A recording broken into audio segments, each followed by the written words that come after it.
அன்பான உறவுகளே, உங்கள் மீது சாந்தியும் சமாதானமும் உண்டாவதாக.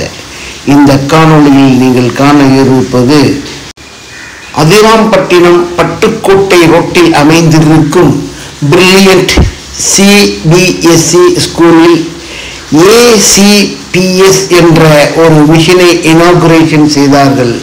அந்த மிஷனுடைய விவரங்களை இதோ தருகின்றேன். தமிழகத்திலே முதன்முறையாக மாணாக்கர்களின் பாடங்களின் திறனறிந்து அவர்களுக்கு மேலும் அவர் தம் திறன் கூட்டிட ஆர்டிபிஷியல் இன்டெலிஜென்ஸ் என்று சொல்லக்கூடிய இந்த மிஷன் மூலமாக மாணவர்களுக்கு ஏற்ப பயிற்சி அடிகளை தானாகவே இது அச்சிட்டு தரும் மிஷனாகும். இயக்குநராக பொறுப்பேற்று இன்றைய நிலையில் நமக்கெல்லாம் ஒரு சிறந்த வழிகாட்டி முகாமை நடத்த வருகை புரிந்திருக்கக்கூடிய அருமை சகோதரர் ரங்கநாதன் அவர்களுக்கும் மனமார்ந்த அன்பையும் வாழ்த்துக்களையும் பதிவுகளில் வைத்து தந்த வாய்ப்பிற்கு நன்றி பாராட்டியிடம் சார்கின்றேன். நன்றி. Thank you, sir, for a valuable appreciation. I would like to invite our M. Ranganathan sir to address the gathering.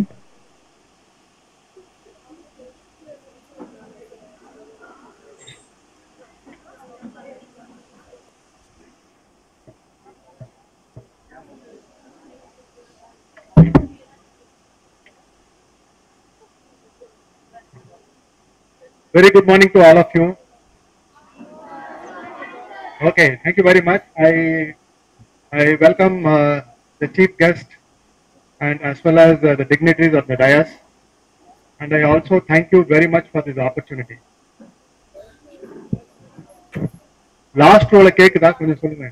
Last row cake da. Just raise your hands if you are able to hear me in the last row. Last row cake da. Okay, thank you very much. ACPS machine, adaptive, customized practice solutions. இந்த mission ஃபுல்லா நம்ம discuss பண்றதுக்கு முன்னாடி students கொஞ்சம் settle down ஆகுங்க.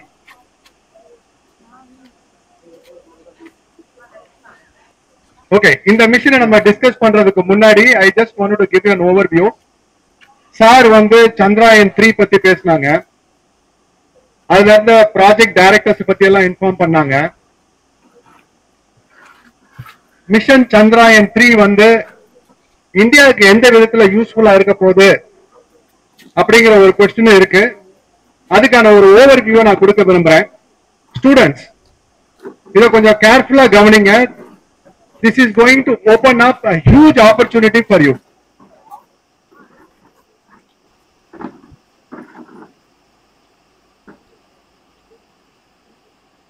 All around the world, people are asking, how is Chandrayaan 3 going to benefit India? Chandrayaan 3 is going to benefit India in a very, very huge way. அது எப்படிங்கிறத நான் explain பண்றேன். இப்போ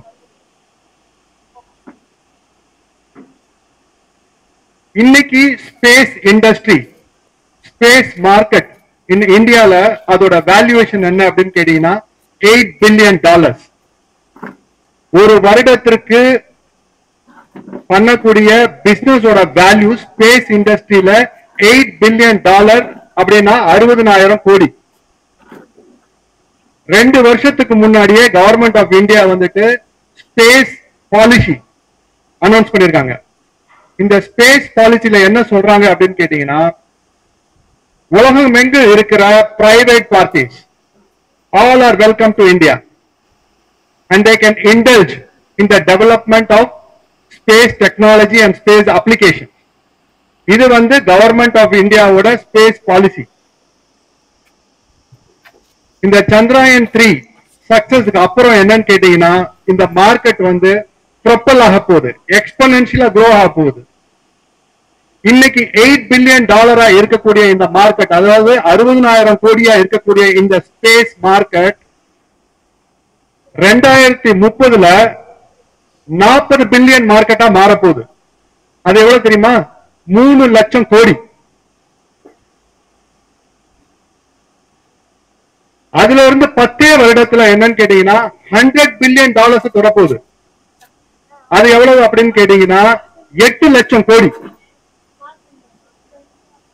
it's going to be a huge market. அதாவது 30 வருடங்களுக்கு முன்னாடி ஒரு ID solution வேணும் அப்படின்னா இந்தியாவுக்கு எப்படி வந்து இந்தியாவில் இருக்க அந்த ஹியூமன் கேபிட்டலை யூஸ் பண்ணி அந்த சொல்யூஷன்ஸை காஸ்ட் எஃபெக்டிவா எவ்வளவு பண்ணி மற்ற உலக நாடுகளுக்கெல்லாம் எப்படி பயன்பெற்றாங்களோ, எப்படி ஐடி வந்து இந்தியாவுக்கு வந்து ஒரு பெரிய மாற்றத்தை ஏற்படுத்தி கொடுத்துச்சோ, அதே மாதிரி ஸ்பேஸ் செக்டர் அடுத்த 25 வருஷத்துல ஒரு பெரிய மாற்றத்தை ஏற்படுத்தி கொடுக்க போகுது. ஃபியூச்சர்ல ஸ்பேஸ் இண்டஸ்ட்ரியில ஒர்க் பண்ற எல்லாருமே என்னன்னு கேட்டீங்கன்னா ஹியூஜ்லி பெனிஃபிட் ஆக போறாங்க. அங்கதான் ஹைலி பெய்ட் ஜாப்ஸ் இருக்க போகுது.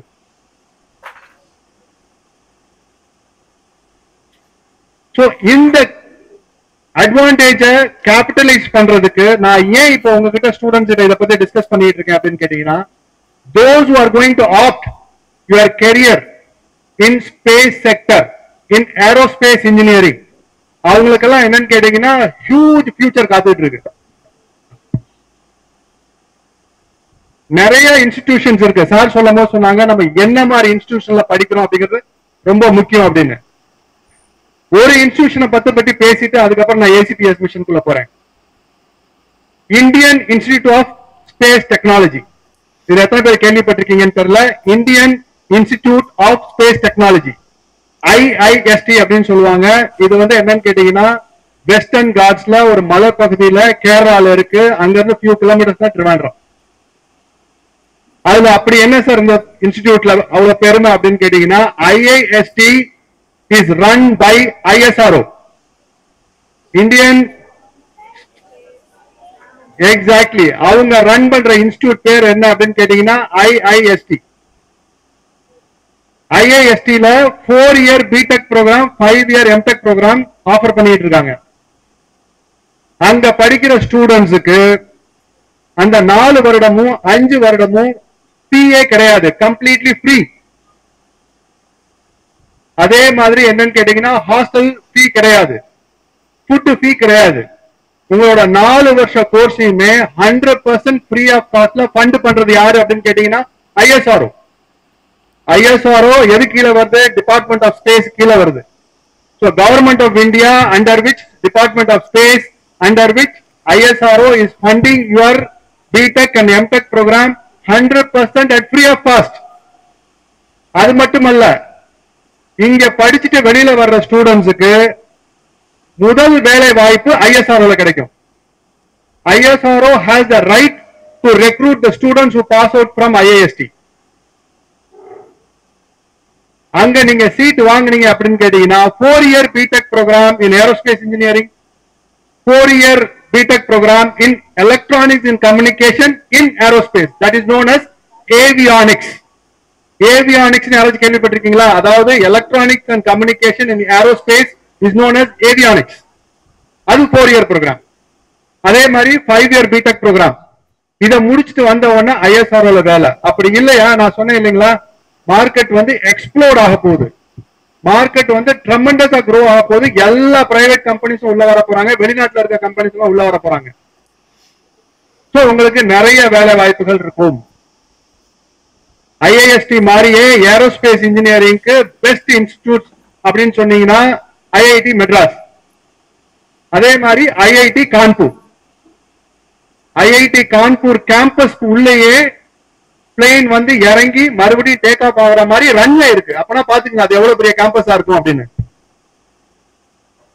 அதே மாதிரி ஏரோஸ்பேஸ் இன்ஜினியரிங் இன் IIT மெட்ராஸ்ல பாத்தீங்கன்னா they have the best of zero gravity lab. Zero gravity na students உங்களுக்கு எல்லாம் என்னன்னு தெரியும். So one can float without any gravity. அந்த லேப் பெஸ்ட் லேப் என்ன IIT மெட்ராஸ்ல இருக்கு. அதே மாதிரி ப்ரொபல்ஷன் லேப் IIT மெட்ராஸ்ல இருக்கு.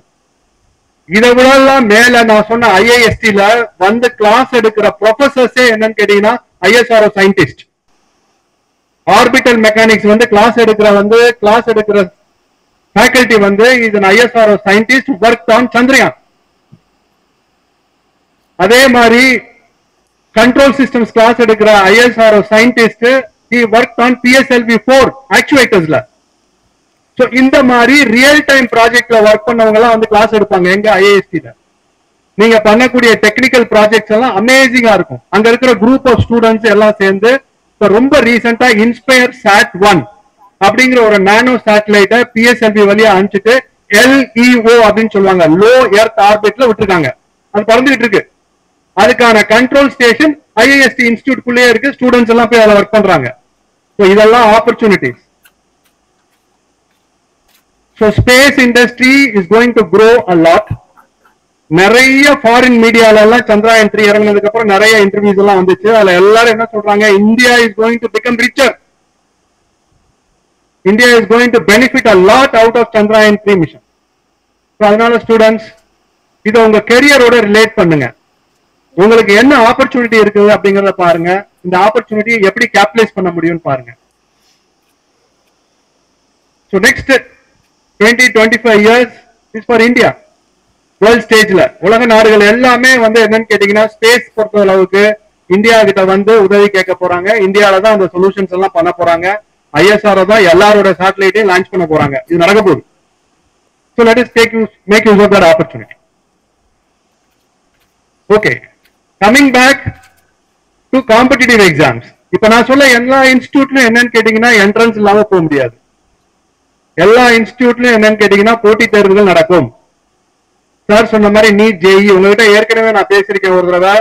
அந்த மாதிரி போட்டி தேர்வுகள் இந்தியாவில் எத்தனை நடக்குது? 175 போட்டி தேர்வுகள் நடக்குது. 175 என்ட்ரன்ஸ் எக்ஸாம்ஸ்.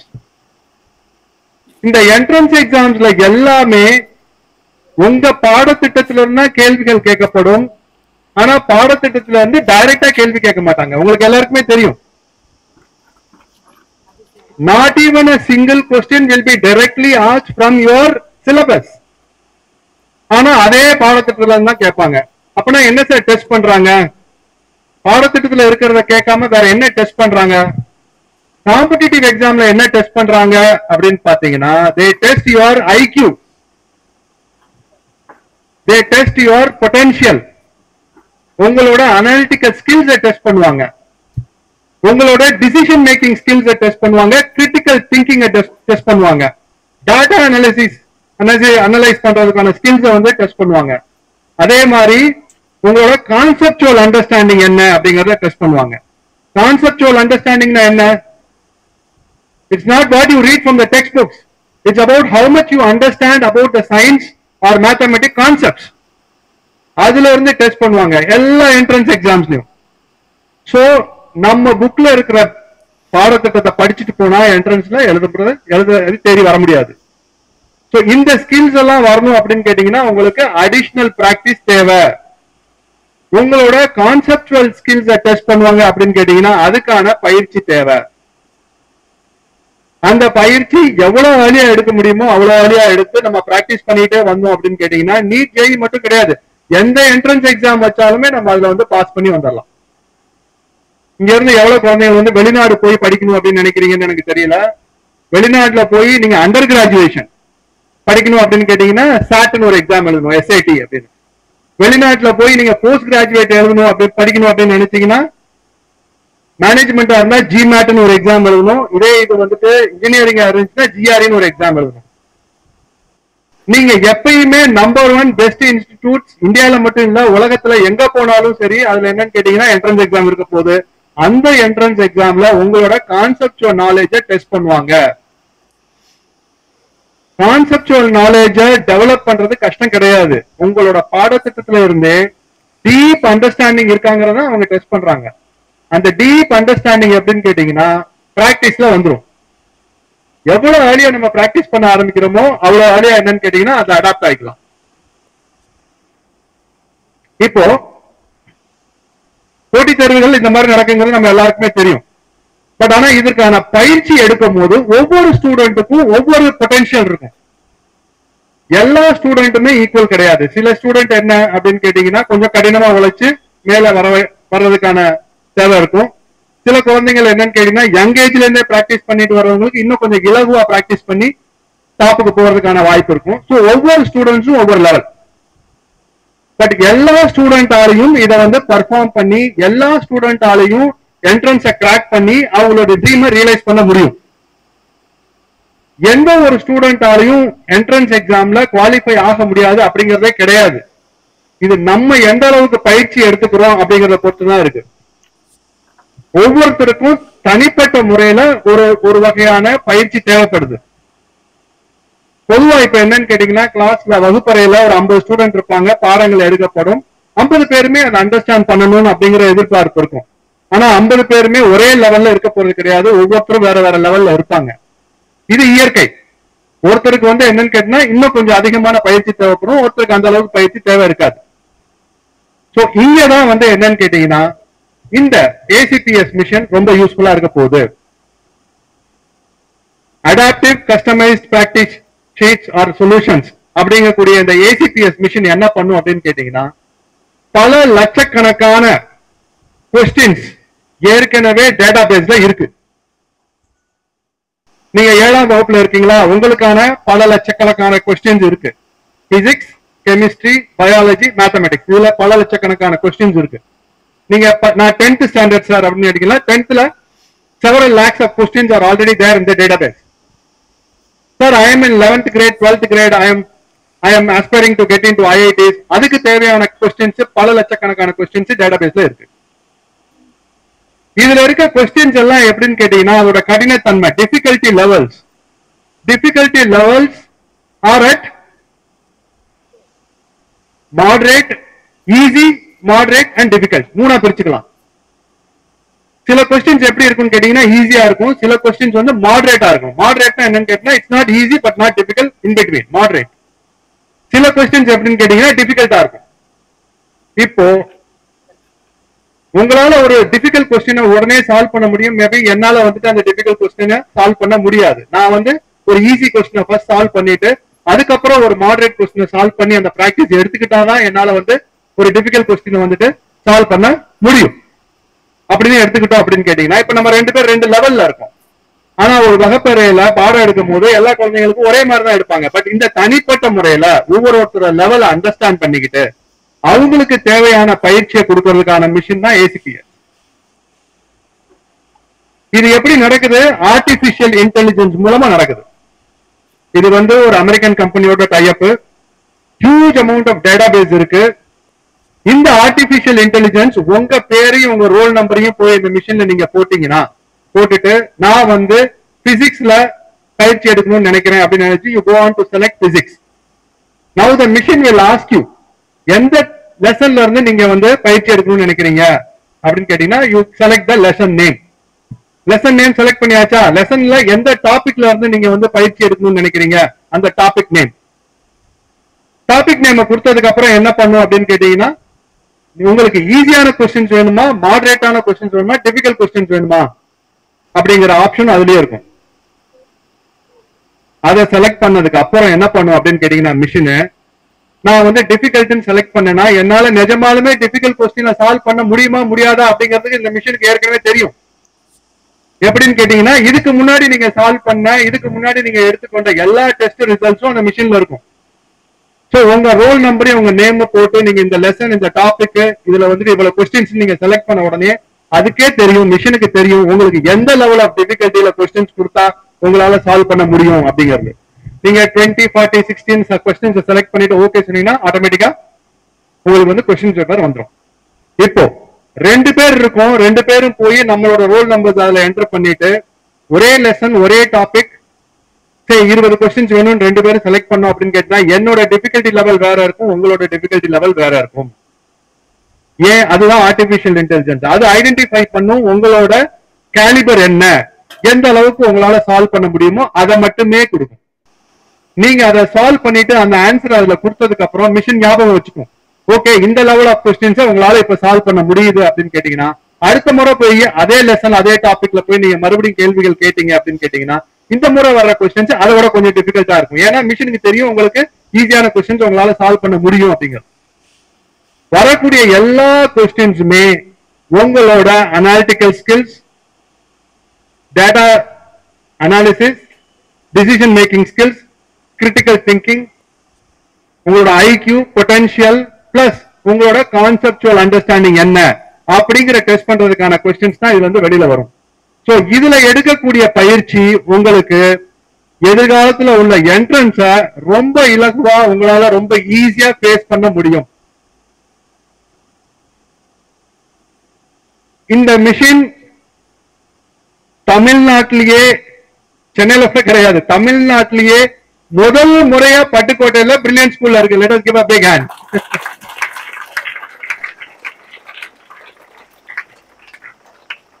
அதாவது உங்க எல்லாருக்கும் தெரியும், நாங்க வந்து கோட்டா ராஜஸ்தான்ல இருக்கோம். கோட்டால வந்து மாணவர்கள் வந்து பல மாநிலங்கள்ல இருந்து வருவாங்க. ஹரியானால இருந்து வருவாங்க, மத்திய பிரதேஷ், பீகார், உத்தரப்பிரதேஷ், ஜார்க்கண்ட், சத்தீஸ்கர், பஞ்சாப், ஏன் ராஜஸ்தான்ல இருந்தே கூட வருவாங்க ஸ்டூடெண்ட்ஸ், ஹிமாச்சல் பிரதேஷ், எல்லா இடத்துல இருந்து மாணவர்கள் வருவாங்க. வந்து மினிமம் 2 வருஷம் என்னன்னு கேட்டீங்கன்னா ஹாஸ்டல்ல ரூம்ல தங்குவாங்க. எதுக்காக இவ்வளவு மாணவர்கள்? நீங்க வந்து நான் எங்களோட ஆபீஸ் இருக்கக்கூடிய இடத்துக்கு நீங்க போய் பாத்தீங்கன்னா தெரியும், அது அந்த ஹோல் ஈகோ சிஸ்டமே ஸ்டூடெண்ட்ஸ் ரிலேட் பண்ணி தான் இருக்கும். அங்க உள்ள ஹாஸ்டல் பாத்தீங்கன்னா ஸ்டூடெண்ட்ஸ் இருப்பாங்க, ஹோட்டல்ல போனீங்கன்னா ஸ்டூடெண்ட்ஸ் இருப்பாங்க, கடைக்கு போனா ஸ்டூடெண்ட்ஸ் இருப்பாங்க, எல்லா பக்கமும் ஸ்டூடெண்ட்ஸ் தான் இருப்பாங்க. அந்த அளவுக்கு அங்க உள்ள ஈகோ சிஸ்டமே ஸ்டூடெண்ட் பேஸ் தான். காரணம் என்ன அப்படின்னு கேட்டீங்கன்னா, அந்த கோட்டா எஜுகேஷன் சிஸ்டம்ல ஃபாலோ பண்ணணும் அப்படிங்கிறதுக்காக லட்சக்கணக்கான ஸ்டூடெண்ட்ஸ் டிராவல் பண்ணி கோட்டாக்கு வர்றாங்க.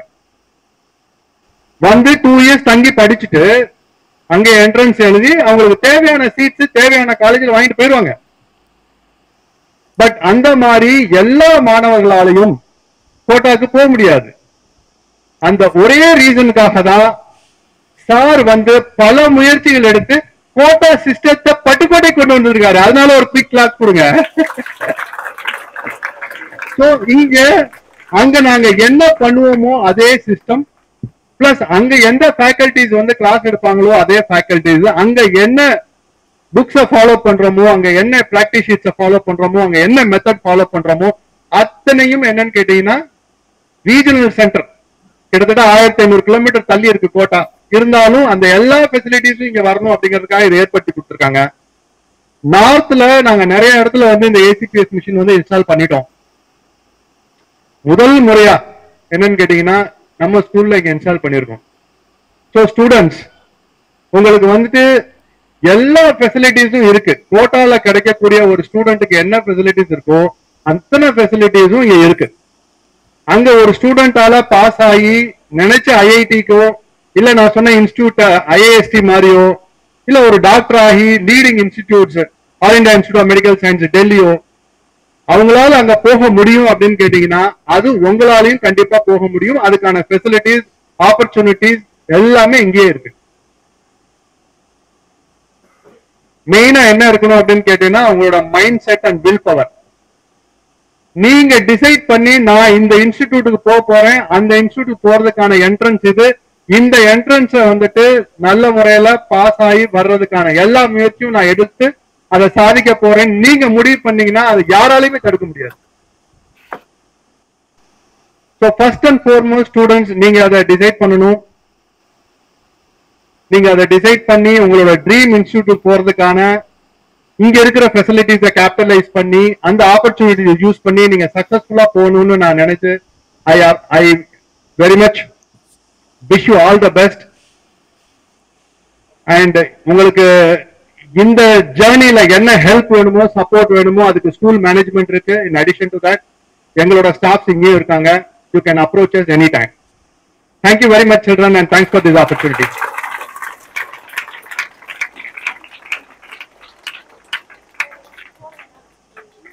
Thank you, sir, for your valuable and wonderful speech. We really got your core idea and the detailed explanations of you. Thank you, sir.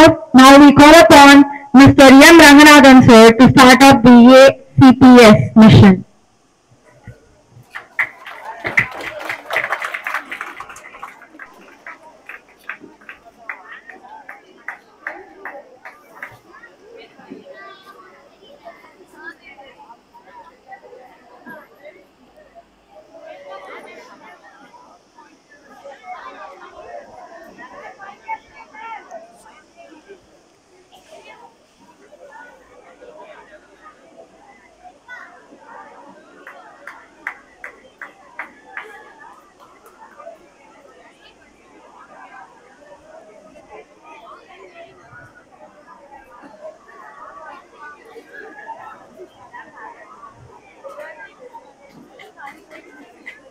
Please put your hands together.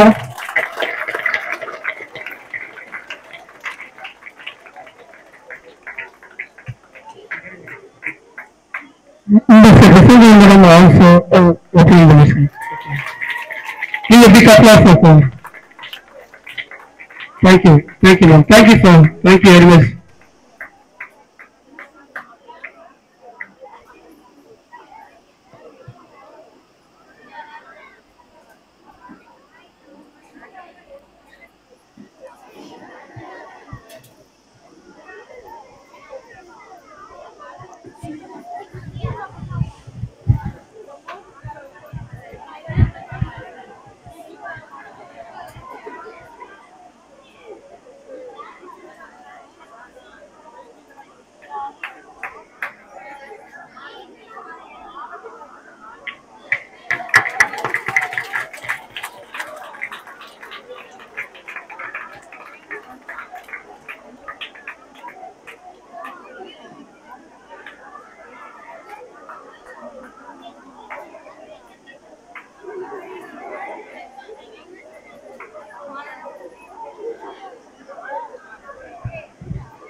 S. Avinash, R. Anu, S. Dev, N. Anika. 7th standard, B. Amartavashini, R. Vijita.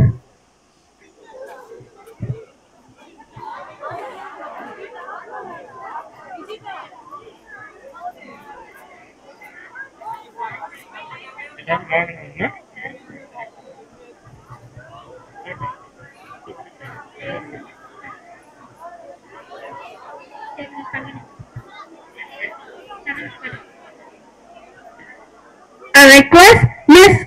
Prashantini Subramanian ma'am to distribute the certificate holders for the 6th A. S. Avinash.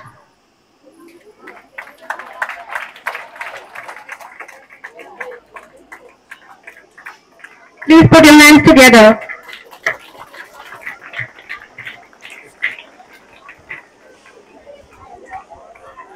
R. Anu.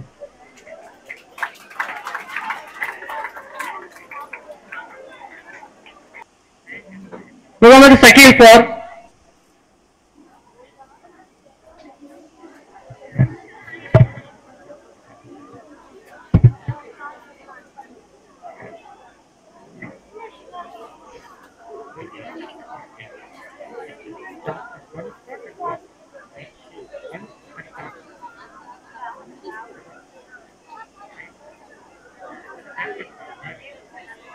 and I say thanks for the YouTubers Jaffer and Mansoor.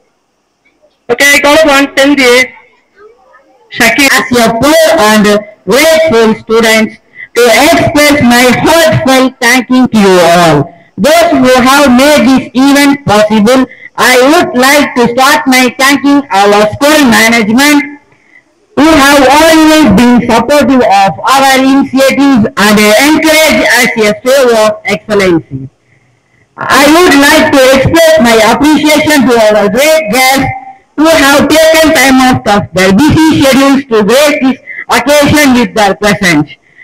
Now I would also like to extend my gratitude to our principals, for all my teachers, parents and all my dear friends. Thank you and all. Have a nice day.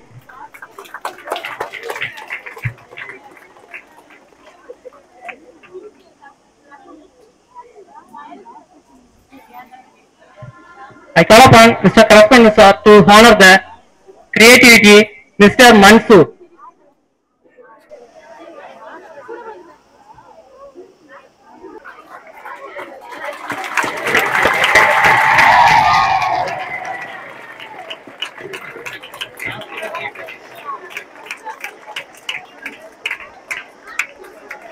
Then YouTuber Mr. Jaffer.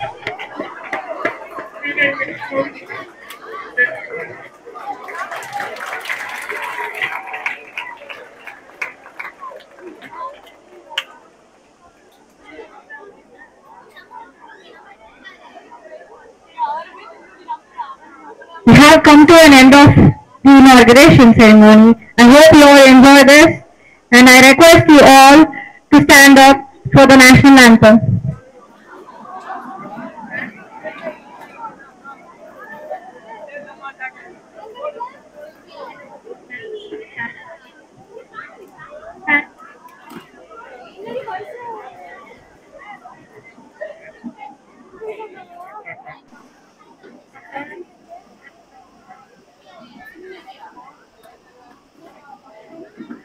I request the choir team to come to the stage for national anthem.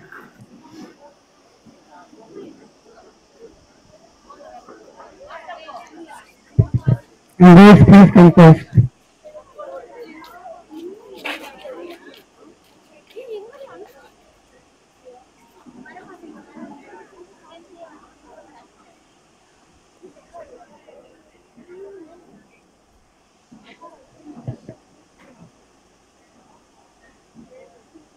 Jana Gana Mana अधिनायक जय हे भारत भाग्य विधाता पंजाब सिंध गुजरात मराठा द्राविड़ उत्कल बंगा विंध्य हिमाचल यमुना गंगा उच्चल जलधि तरंगा तब शुभ नामे जागे तब शुभ आशीष मागे गाहे दबशय गादा जनगण मंगलदायक जय हे भारत भाग्य विधाता जय हे जय हे जय हे जय जय जय जय हे. Subscribe to Creativity channel, like, share and comment, and click on the notification bell so that you'll be notified every time we post a new video.